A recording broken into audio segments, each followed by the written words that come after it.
Welcome to the Base of Marketing podcast, where we discuss strategic marketing for the various stages and seasons of business. We understand that what allows marketing to do its job of successfully reaching and attracting, nurturing, and converting is for it to be able to stand on a strong base, a foundation for efficient and effective communication. And it is our objective to help businesses build and reinforce their marketing base. I am the host of today's episode, Zaniyyah Blue. I am the lead strategic marketing director for the Base Agency Group. And today we will be discussing the battle between content and infrastructure to reveal the real marketing growth driver for businesses. We will be navigating marketing strategies for business across different development phases, exploring the roles of content and infrastructure in each. And I wanted to start this conversation by acknowledging a common misconception that content alone can solve all of our marketing problems. And I think a lot of this misconception allows us to feel like just creating more content, for example, the issue of limited reach changes the game. In response to less leads being gathered, we create more content. In response to a lack of conversion, we consider creating more content. In response to feeling like, you know what, I need to get out in front of people and nurture them a little bit more. The automatic belief, the automatic assumption at times is we just create more content. And I understand why so many of us go there. It's not that content isn't a part of the solution, but it's the fact that it isn't always the first line of defense we should be defaulting to when we want to enhance the performance of our marketing. And so leaning into content first is the equivalent of looking at a problem and automatically getting tactical before we have the opportunity to become strategic.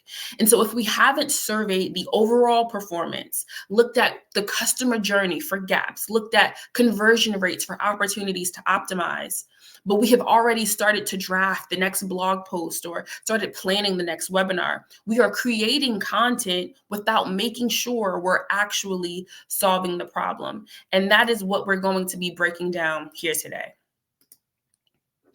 So we're going to be starting by talking about the content conundrum.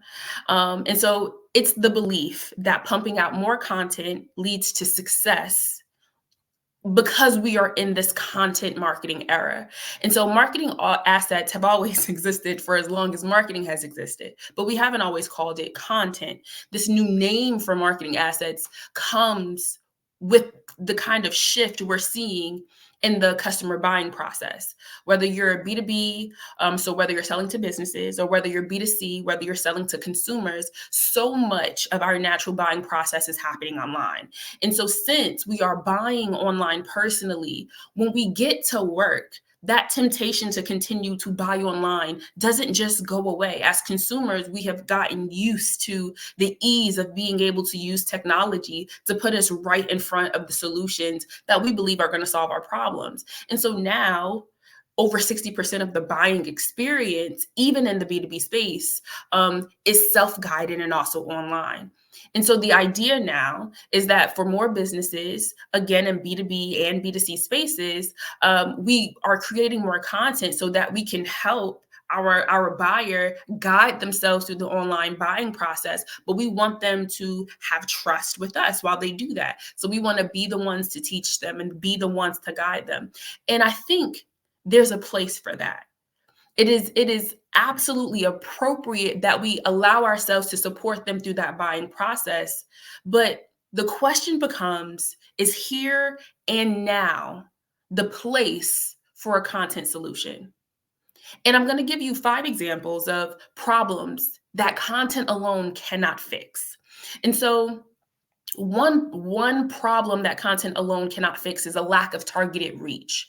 So simply producing more content doesn't guarantee that it will reach the right audience. So without a targeted distribution strategy, content might not reach that intended demographic, which can result in low engagement and low conversion rates. In a way, this shows up as an issue for businesses at times is when they go viral.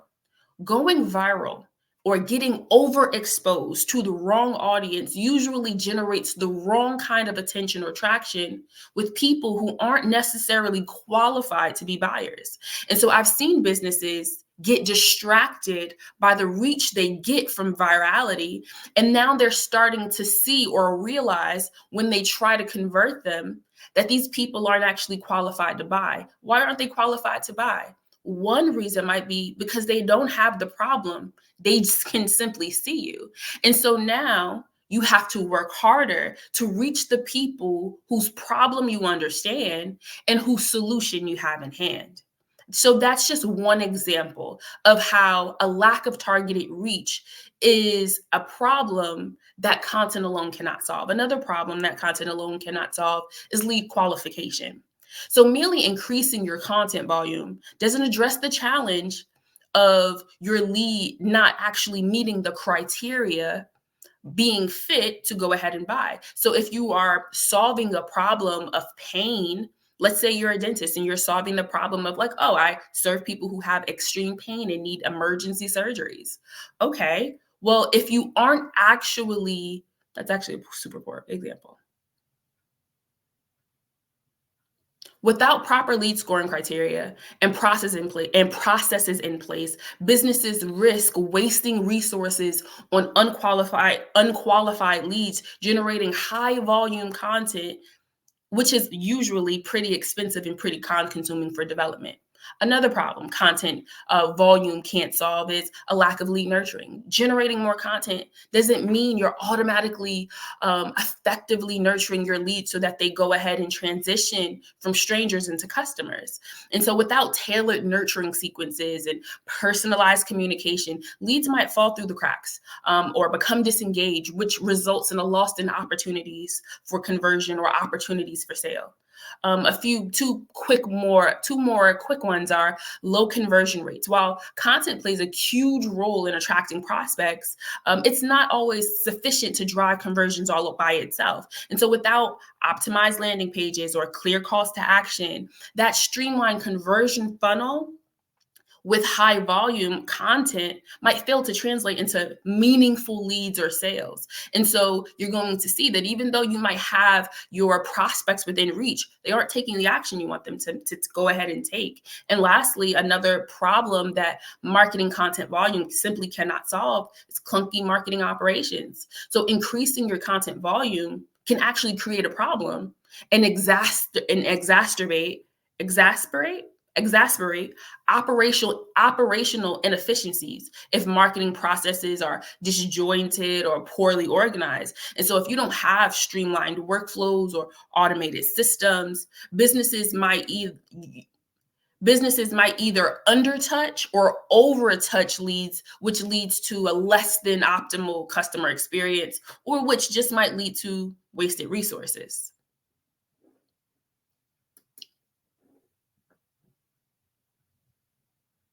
And that is why marketing infrastructure is one of my favorite unsung hero in marketing. Marketing infrastructure refers to the foundational systems, processes, and technologies that enable businesses to efficiently plan, execute, and measure their marketing activities. And so, five main aspects of marketing infrastructure are data management.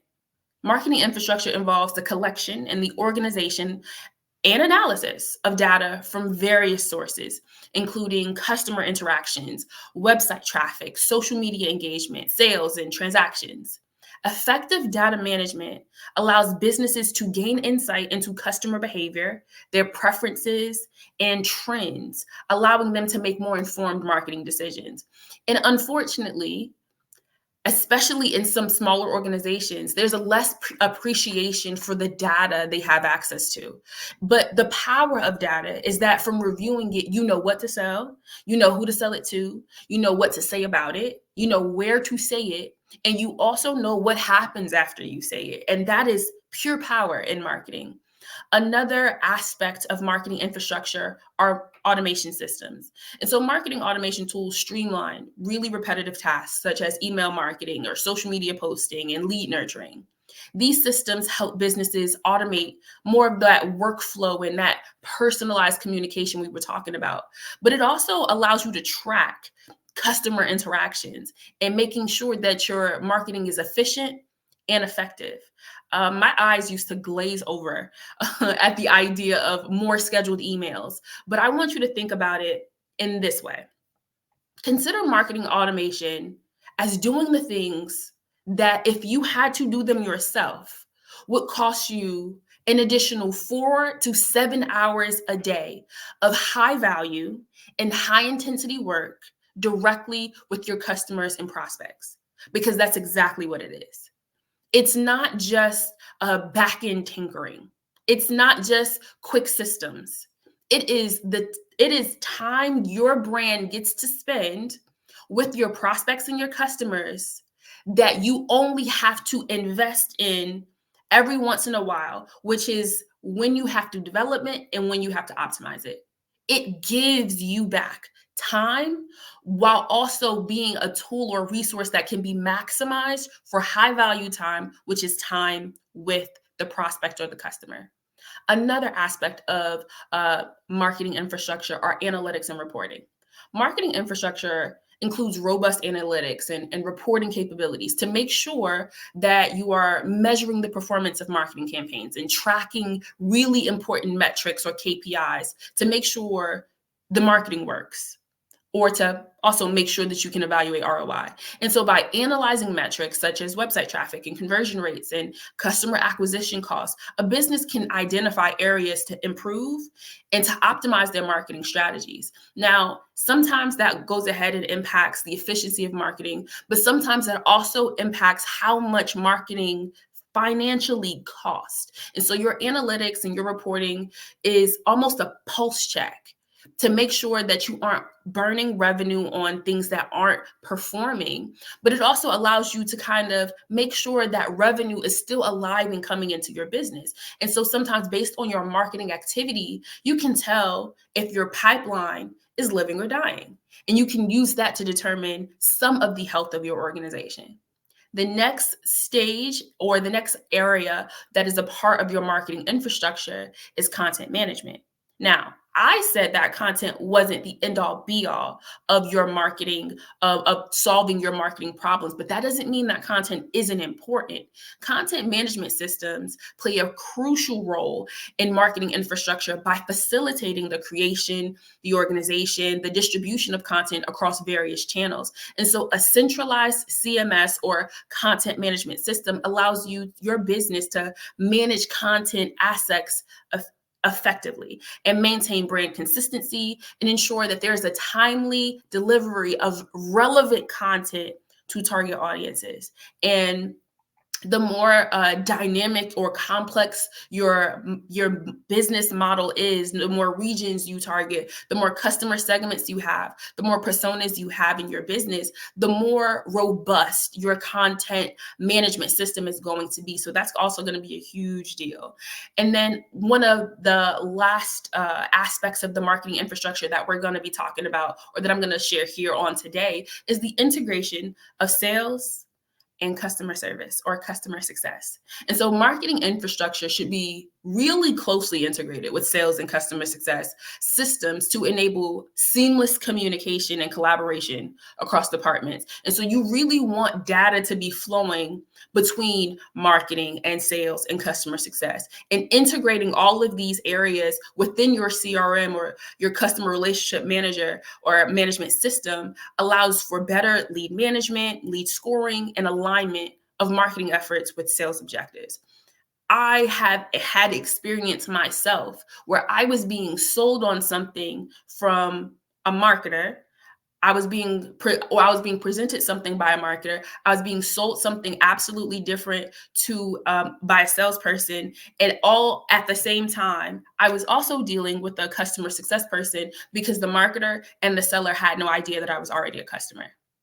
When it feels like your business is so disjointed that you don't actually understand what your relationship should be to your prospect or your customer, you will likely overtouch or misdiagnose some of the problems that they have that you are keen on sharing or solving. Now, let's talk about why marketing infrastructure is vital to long-term success. Number one, scalability. As a business grows, their marketing needs become more complex, and a robust infrastructure provides the scalability needed to support increasing volumes of data, campaigns, and customer interactions without having to sacrifice performance or efficiency. Another reason why marketing infrastructure is so important to long-term success is consistency. Marketing infrastructure ensures that there's consistency in branding and messaging and customer experience across all touch points. What you feel like as a brand on your website should be pretty consistent with what you feel like via email. And so be it if you're on LinkedIn or on YouTube, whatever it is, you want there to be some consistency in your branding and your messaging across different platforms. That's possible when you are thinking about your marketing holistically by looking at that full infrastructure. And so by centralizing data and content management, businesses can maintain brand coherence and deliver a cohesive brand narrative to their audience so it doesn't feel like we're telling 13 different stories. It also impacts efficiency. So streamlined workflows and automation offered by marketing infrastructure reduces a lot of the manual tasks and minimizes a lot of errors and allows you to improve overall efficiency. And so by automating some of those more repetitive tasks, marketers can focus their time on resources and strategic activities that drive results. And just two more areas, insights/optimization. So marketing infrastructure provides really valuable insights to the customer behavior, campaign performance, and market trends because you're looking at that data and you're able to identify those patterns even as those patterns or that data shows you a different trend that allows you to make really data-driven decisions to stay ahead of competition. And lastly, it affects long-term adaptability. In today's rapidly evolving digital landscape, businesses need to adapt quickly to the changing market dynamics and customer preferences.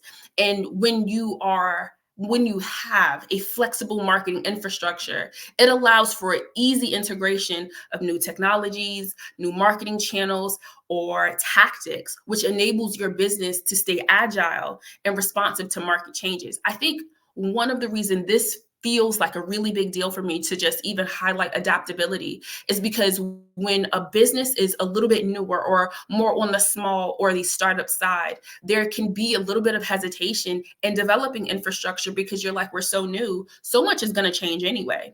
And so there's a hesitation to develop documentation. There's a hesitation to really build out your marketing infrastructure. But the reality of it is you can be way more agile when you know what to change and where everything is. And so these are just some of the things that I like to drive home when I'm talking about marketing infrastructure. Now, I want to talk about what it looks like to tailor infrastructure to business growth stages. And I kind of even started to allude to this a little bit by even mentioning that sometimes a smaller business is really hesitant to develop infrastructure. And that is why I wanted to kind of even talk about what marketing infrastructure looks like for the various stages of business. So let's start here. Let's break down the different stages of business and their unique marketing infrastructures. And to keep things simple, we will break the businesses into 3 categories. And the way that I'm breaking these categories down, it's nuanced. It can seem really simple. It could be like, oh, that's just straightforward. But this is something I'm deeply passionate about because I will be using a combination of some of the marketing jargon people are used to, especially if you are corporate marketers. But I'm also going to use some pretty common sense language for marketing. And the reason for that is because one thing that I've noticed in being a marketer that serves businesses in the corporate spaces that are funded and have a little bit more of a structure in the way that they understand business and marketing, but also working with self-funded businesses, is that there tends to be a ceiling that self-funded businesses have, because they aren't required to have all of the structure. No one outside of themselves or outside of the organization is typically advocating for these formal or traditional or this formal and conditional traditional development. So if you are a self-funded business, you don't have to have a marketing plan. You don't have to have a business plan. You don't have to have a go-to-market strategy, because no one is asking that of you. Even though many of these structures, many of these systems, and many of these processes, although they do take work and effort and some understanding to go ahead and develop and employ, they are really helpful and really useful. And I think a part of the reason why we see small businesses really struggle, especially minority and female-owned businesses, really kind of hit this ceiling, oftentimes of less than even $24,000 or $40,000 a year, is because no one is presenting the information of marketing to them beyond just be outside and just be visible. And so here at Base Agency, we care a lot about both of these groups. Yes, we do believe that a lot of the next generation of businesses are being birthed right now. And so they're going to go ahead and work up through the ranks, and they're going to start as startups or start as small, but they're going to continue to grow and evolve as long as they understand what the marketing and the revenue generation effort looks like. And so to close some of that gap, as a minority-owned business and also as a woman entrepreneur, I think that it's super duper duper important to make sure that we have some of these conversations and we make this information plain, simple enough to be able to not just understand, but to be able to use and activate on. And so that just matters a ton for us here. And so when we are talking about startups, we're also going to be using the language of small, so as in small business. And so when we're talking about startups and small businesses, those are two are going to be aligned. When we're talking about medium-sized business, we're going to also be like aligning that with growth. And then when we're talking about larger or enterprise business, we're going to be leaning more towards scaling language. But I just wanted to kind of set that floor so that we could understand what kinds of businesses we're talking about. And you're going to see what makes, what the objectives are for each of these groups, and be able to hear them and see where your business is aligning in that present time, or in this present time as you're listening to this and even considering this for your own business. And so as we look at startups and small businesses, some of the objectives of startups or small businesses are to establish brand identity and awareness, generate initial leads and acquire early customers, and also validate your product market fit and continue to iterate based on feedback. And so that is some of the just core, bare bones, basics objectives of startups and small businesses. And so what your marketing infrastructure includes are basic marketing tools and systems to launch campaigns and track results, developing marketing flexibility, and experimenting to discover what resonates with the target audience. You should remember when I said sometimes we're tempted when the organizations are smaller to not build out infrastructure, but that usually is a mistake that tends to keep businesses that don't prefer to be small, keep them small and compromising their revenue, because they kind of don't have the infrastructure that can support them if demand was to ever dramatically pick up. One thing that I used to be really amazed by is O Magazine has this list. And so Oprah, she highlights these books or she highlights these products and she puts them in a list, and then she distributes it to all of her viewership, her readership. And one of the things that they do before they put these businesses on a list and start to propel them into high impact and high trust, reach in markets, because of how their audience is put together, because it's so wide and so vast that if I promote something that you actually cannot buy, it creates frustration with the brand that is being in demand, but it also creates frustration with that parent brand that recommended a resource people couldn't have. And so one of the things that they do, or that one of the things that they used to do, is they used to make sure that the businesses or the products and the resources that they used to list as being one of Oprah's favorite things was actually a resource they could recommend that people could get their hands on. They didn't want viewers or readers to be able to look at these things, try to obtain these things, and it be impossible. They also didn't want to break the businesses that all of a sudden had this fantastic demand. And so that's what would happen initially. Businesses would break under the pressure of exposure, and it would do terrible things to their business. People all of a sudden are having negative reviews. Oh my goodness, they didn't ship my product out. Oh my gosh, it was really hard for me to get someone on the phone. Oh my goodness, I couldn't change my shipping information. And it all would happen because a business didn't have the infrastructure to control and capture properly the incoming demand. And so you want to constantly be able to build out some of that infrastructure. The third thing that the infrastructure impacts are your limited resources, which require cost-effective solutions, and that sometimes have manual processes. And so now you can kind of scale down some of that manual effort and be able to leverage more of the cost-effective yet automated resources. You get to invest into also lightweight CRM and email marketing tools to manage customer relationships, leveraging social media and content for organic marketing and brand awareness. And lastly, for startups specifically, you get to implement basic analytics and tracking to measure your marketing and iterate your marketing strategies and processes. And so, yes, smaller businesses do still need infrastructure for marketing. They need it so that they can continue to build out a strong enough marketing machine to build out and to fill the pipeline for sales. Now, growth stage or medium-sized businesses, they have a different set of objectives, but they're building on some of those objectives from that startup or that smaller stage. And so some of the objectives for the growth stage are scaling customer acquisition efforts to go ahead and fuel growth, expanding market reach to penetrate new customer segments, building brand authority and credibility in the industry, and balancing rapid growth with maintaining brand consistency and customer experience. These are a huge deal. And so you're going to need to evolve your marketing infrastructure according to this new stage.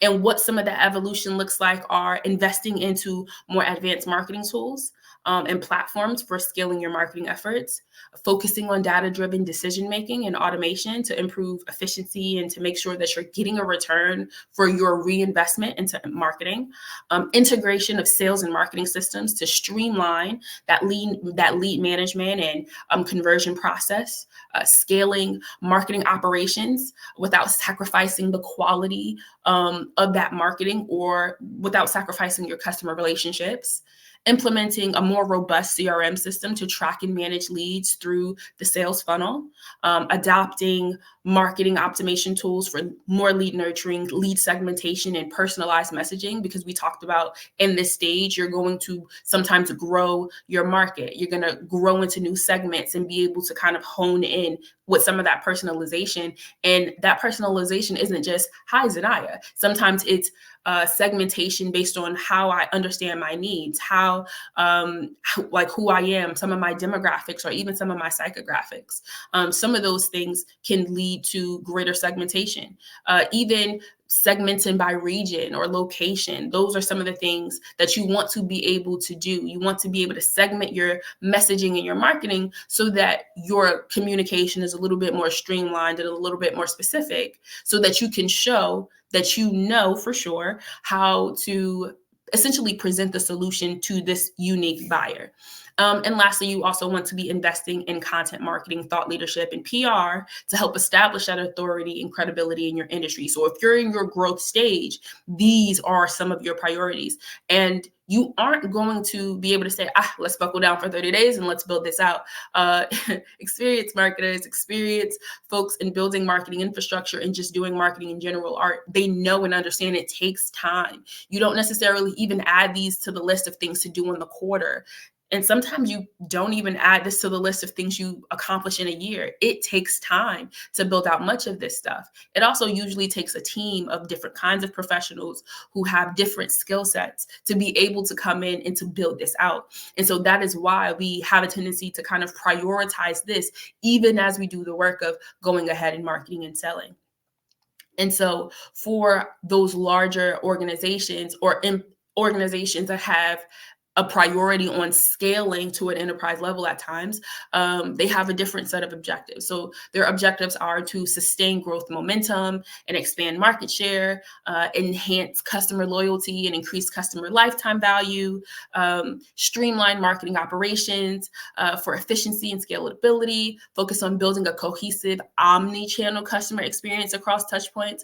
And I think that one's uniquely valuable and really important, because sometimes if you are a smaller organization with way more limited resources, it can be very difficult to be omni-channel. And so you don't really want to be expanding into every single channel you can imagine until you are scaling to that larger point. But until then, you want to be very strategic and focused and organized on where you decide to divert your attention and your resources for the sake of marketing on various channels. But once you're larger, you can kind of scale out a bit. You can afford to build out the team and the resources and even diversify the content for each individual channel, because you now have those resources to go ahead and invest.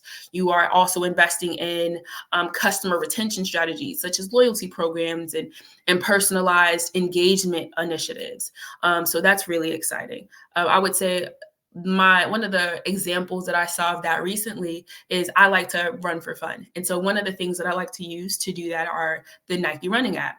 And so recently they had a campaign where if you run 10 miles this week, you can have 10% off. Now that's not game changing, but as a runner who is using her running shoes, that could be really impactful to making sure that, one, I get my miles in and I'm really excited about it, but also that I feel rewarded because I'm running and now I'm getting a discount. And so that's just one of the ways you could go ahead and do that and get really creative in the way that you do that.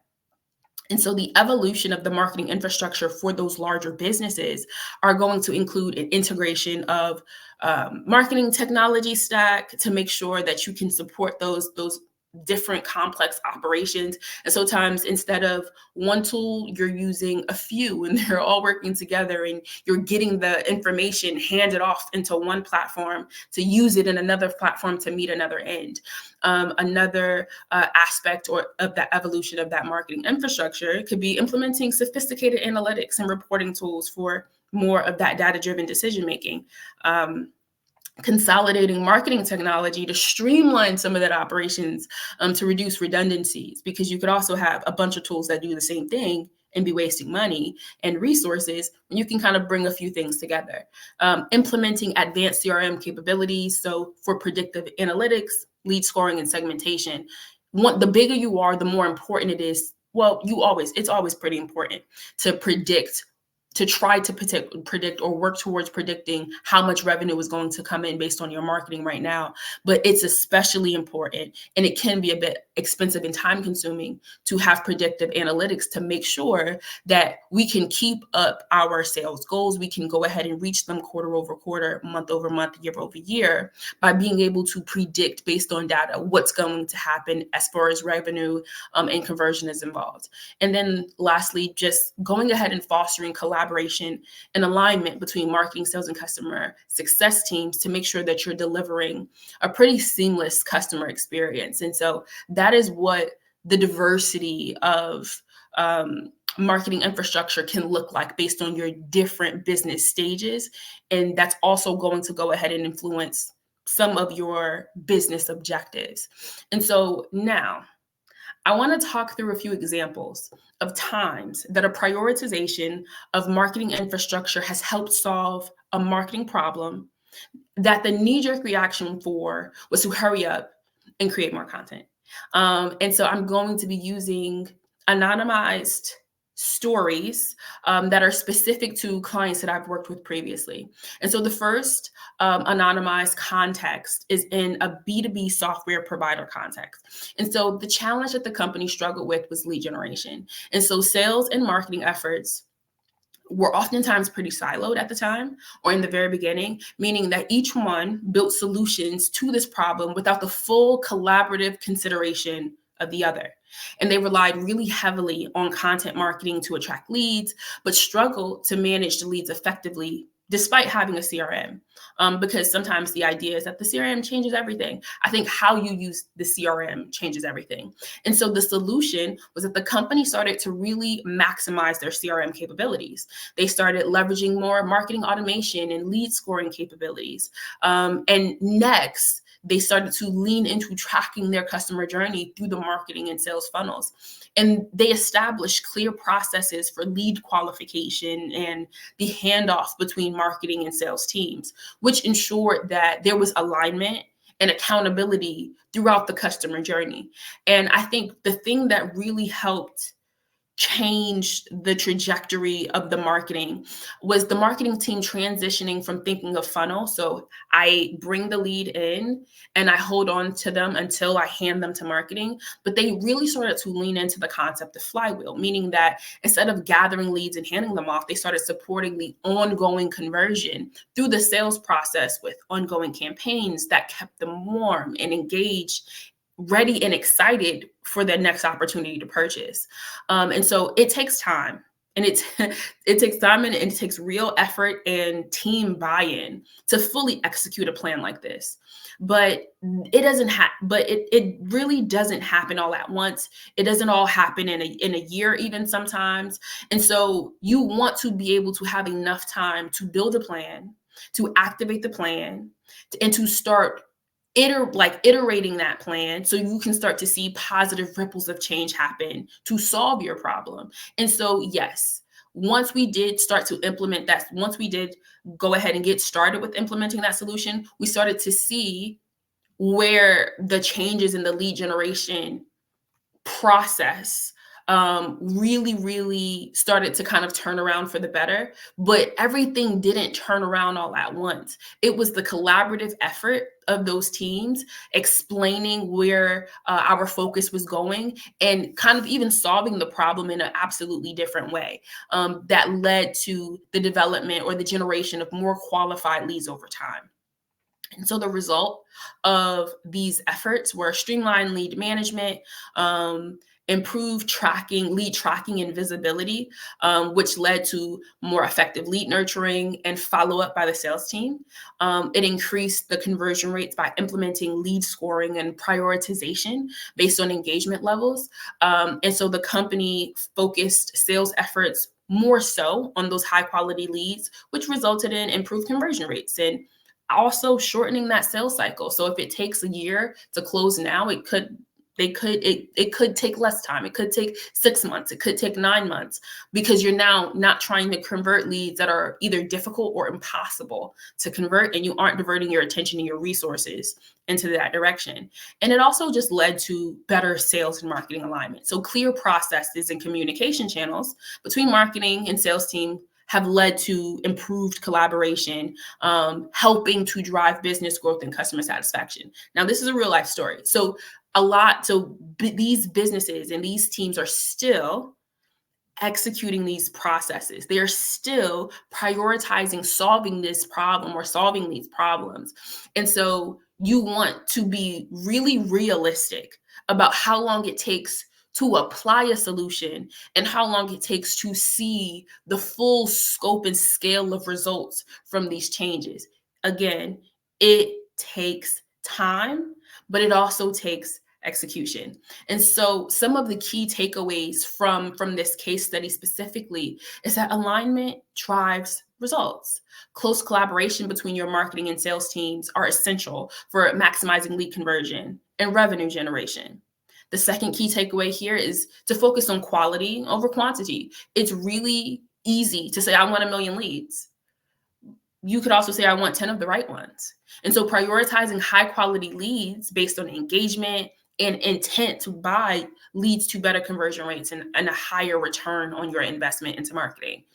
And also, one of the huge key takeaways here is continuous optimization. You want to be regularly reviewing and optimizing your marketing infrastructure. And you also want to do the same thing for your processes to ensure that they are efficient and effective in whatever it is that we are looking at. And specifically here, we were looking at lead management and customer acquisition. So that was a B2B software solution. Let's look at what this might look like in a service-based business. and let's say a pest control business specifically. And so the challenge that this business was looking at is that they were serving both commercial and residential clients, and they faced the challenge of inconsistent lead generation, inefficient scheduling, and a limited compromised customer retention. And so they were relying heavily on traditional advertising methods, referrals, manual processes, and oftentimes it resulted in missed opportunities, missed deals, and even some customer dissatisfaction. And so the solution was that the company implemented a comprehensive marketing infrastructure that was really tailored to the unique needs of the pest control industry. So they invested in a CRM that integrated scheduling and routing software to help streamline lead management. So if you have a bunch of leads coming from different regions, you want to be able to prioritize serving them in a way that's really reasonable and a proper use of time and resources for your business.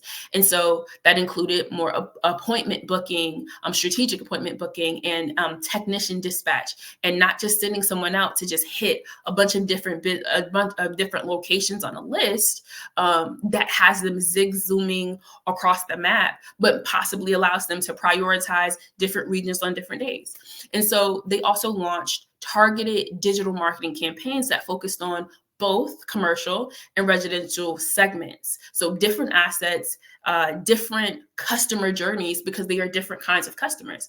And so they did this in specific regions, and were able to use email marketing, ads on Google Maps, and even list on apps for homeowners, and use some of that paid SEO for commercial clients. And so the strategy for commercial and residential changed, but they also had clear set goals for each of their customer types or customer segments.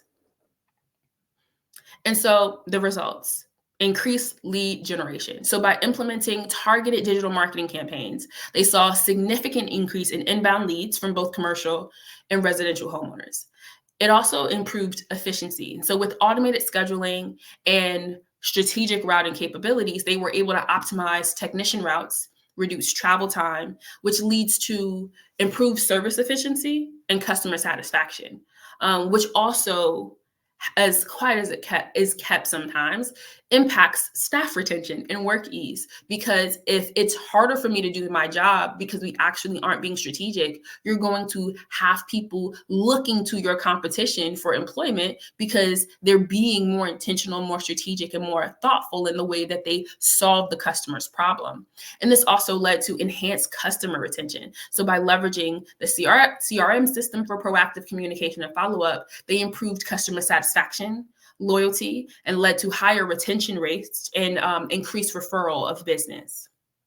And so some of the key takeaways from this in particular case study: targeted marketing can drive results. And so tailoring your marketing efforts to the specific needs and preferences of commercial and residential clients can help you generate higher quality leads and improve those conversion rates.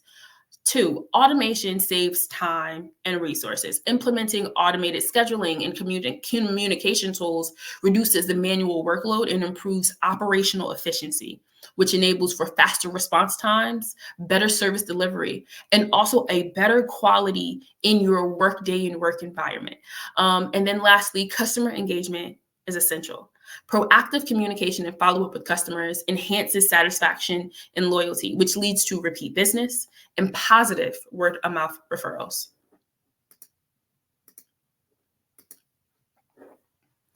So I want you to think with me quickly about what it looks like practically to implement your marketing infrastructure. And this is as simple as it could really get. I want you to consider the stage of business that you're in. Business stage has a corresponding base infrastructure. And so sometimes when we are really keen to feeling advanced or taking the next step forward, we'll skip a few steps. But skipping steps doesn't do us any favors here. So you want to take a real look at your current stage of business, not just your aspiring stage of business, but steward the stage of business that you're in right now. And I want you to consider the business objectives that are associated with your current stage of business. And so your business has core objectives to help it grow and to help it thrive. And you want to be sure that you're aligning your objective with your current stage.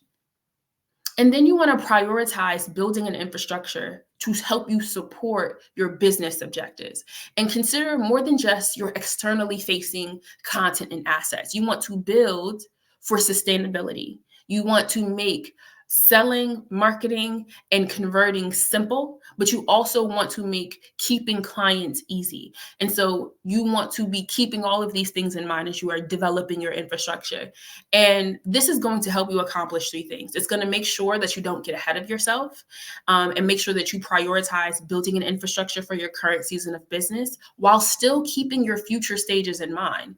It's also going to help you prioritize activity that helps you reach your business goals. This means that you aren't putting your business on hold to market. You are marketing to ensure the ongoing success of your business. Because I know sometimes it kind of feels like a bit of frustration. What comes first, the chicken or the egg? The sales or the marketing? And you can work cohesively and collaboratively to make sure that they're both happening at the same time, as long as you set a priority of developing infrastructure so you can continue to do both at the same time.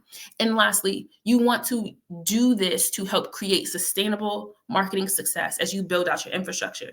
You no longer have to be limited or bound by the feast and famine cycles of business, or feel unprepared for cold winters or even high harvest springs. You are prepared to maximize the season of stage of business that you're in right now when you take your time and develop that infrastructure.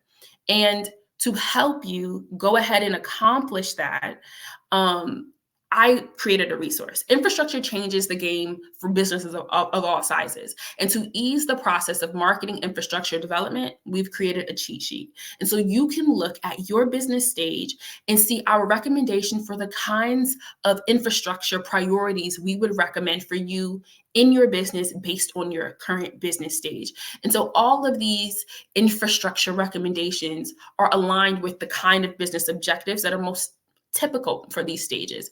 And so to download that cheat sheet, you can go ahead and visit baseagencygroup.com/cheat sheet to help bring it all together. And so just to have all of our big thoughts and big ideas in one place, we are aware that marketing infrastructure is really important. So, and that content cannot solve every marketing problem.